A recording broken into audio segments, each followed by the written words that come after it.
Today, we're going to look at a significant shift happening in molecular biology. It's all about the quest to build a new kind of AI, one that can understand the fundamental language of the living cell. And this really gets us to the central question driving this entire field. We have become very good at generating biological data on a massive scale. But all of that power has created a new kind of problem, a huge and growing gap between what we can measure and what we can actually understand. To give you a sense of the scale we're talking about, look at this number, 93 million. That is roughly how many individual cell profiles are in just one public database, CellXgene. What's more, this number has tripled in only the last year. So we are swimming in data. And that right there is the core problem. The sheer speed of these new technologies has created what's really a data flood. Now, all this information, it holds the key to some major discoveries, but our ability to actually interpret it, to find that important signal within all the noise, well, it's struggling to keep pace. Okay, so to really appreciate the new AI solution that's being proposed, we first have to dig in a little deeper and understand the true nature of this big data problem in biology. You see, the issue isn't just the sheer amount of data. It's also the variety. We can now look at a cell from all these different angles at the same time. We've got genomics, which is the DNA blueprint. Then there's epigenomics, which tells us how that DNA is packaged. Transcriptomics looks at the active RNA messages. Proteomics, well, that's for the proteins. And we even have spatial profiling that shows us where everything is located. Each of these is a distinct type of data, what scientists call a modality. The idea of creating a virtual cell isn't actually new. But the thing is, past attempts were often built on these rigid mathematical rules. They worked, to an extent, for simpler organisms like bacteria, but they just couldn't capture the incredible scale and all the complex, dynamic interactions going on inside a human cell. They were just too brittle to model what's essentially the controlled chaos of life. And it's exactly those limitations that are forcing us to look for a completely new approach. And that brings us to this new paradigm, one that's rooted in the same kind of AI breakthroughs that have changed so many other fields. We're talking about multimodal foundation models. And this really isn't just some small incremental step. To quote from the source material, this new paradigm could launch an era of artificial intelligence-empowered analyses, one that promises to unravel the intricate complexities of molecular cell biology. So the potential here is to finally help us untangle that immense complexity inside every single cell. Okay, so let's break that down. What exactly is a foundation model? Well, a good way to think about it is to compare it to a large language model. An AI that learns the rules of grammar and context just by processing a huge amount of text from the internet. A biological foundation model does basically the same thing, but instead of text, it's trained on massive amounts of cell data. It learns the fundamental language of biology all by itself, and that knowledge can then be adapted to answer all kinds of different questions. And this table here does a great job of highlighting the key differences. See, traditional machine learning models in biology have always been specialists. They need what's called supervised learning, which means a human has to manually label all the data first. Think of it like a teacher giving a student an answer key. So they get very good at one specific task, but they tend to struggle with new, unseen situations. Foundation models, on the other hand, are generalists. They use self-supervised learning. This is more like giving that same student a giant library and just telling them to go figure out the patterns on their own. And because of that, they learn these deep foundational principles and can generalize to new data and new problems much more flexibly. So the big question is, how do you actually build an AI that can learn to read the book of life? Let's take a look under the hood at the key components that make it possible.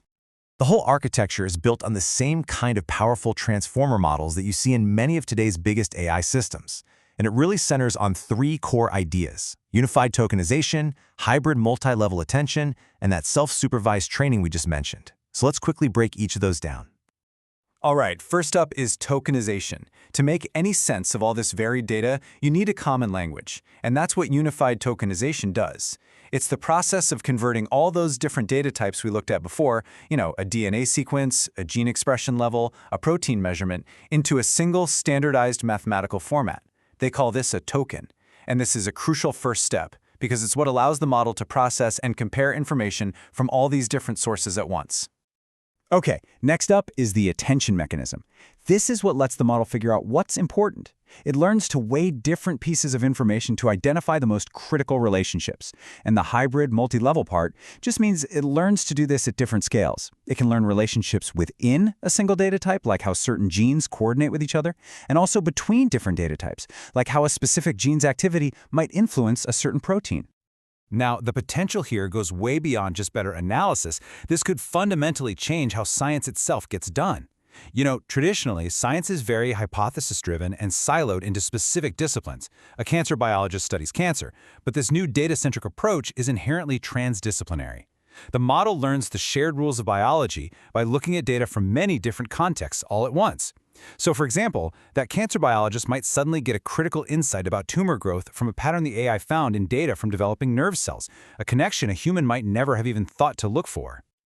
This new workflow also opens the door for a powerful feedback cycle that they call the lab in the loop. And it works pretty much how it sounds. The AI model makes an in silico prediction. That prediction then guides a targeted experiment in a real-world wet lab.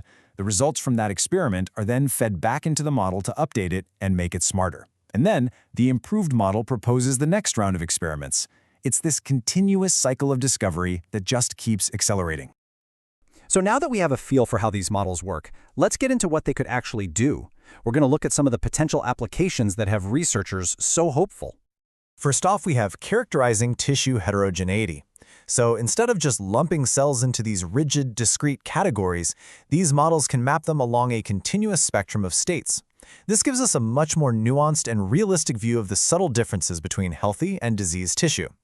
On top of that, they might even be able to reconstruct a complete cellular profile, filling in the blanks even when some of that multiomics data is missing. Another major application is in predicting gene functions and regulations. By finding those very subtle patterns across all the different layers of cellular data, these models could uncover brand new biomarkers that might help with early disease detection.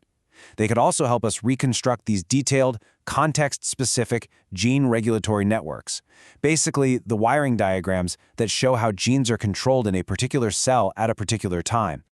But maybe one of the most powerful applications is something called in silico perturbation. In simple terms, this means performing virtual experiments.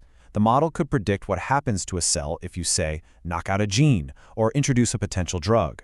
Now, there's a nearly exponential number of possible gene knockouts and chemical combinations to test in the real world.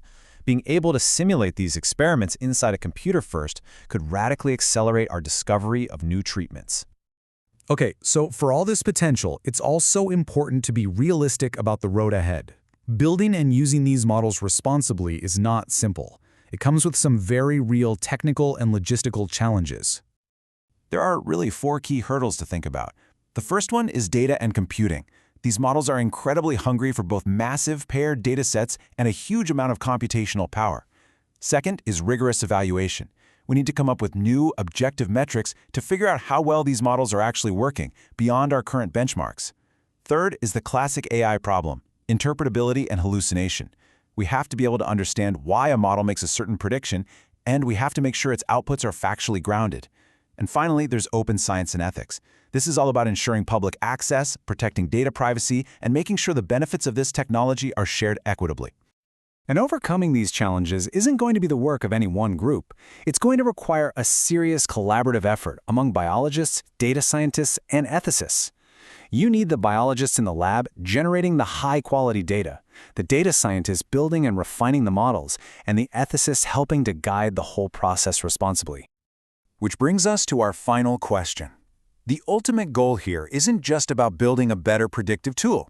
It's about creating an entirely new kind of scientific instrument. Could an AI model of a cell, one that learns the fundamental rules of biology, profoundly extend our understanding of life itself?